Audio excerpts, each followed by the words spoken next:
樱花妹今天要煮什么好料的啊？我今天要来挑战黑白大厨郑志胜的麻辣奶油虾球点心。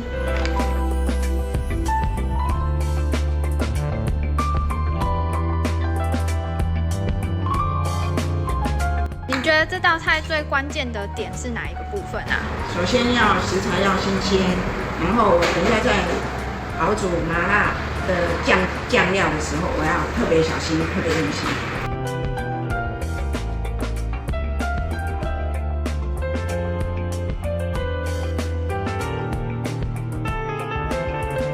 因为要水跟出汁，切蛋黄，切两个。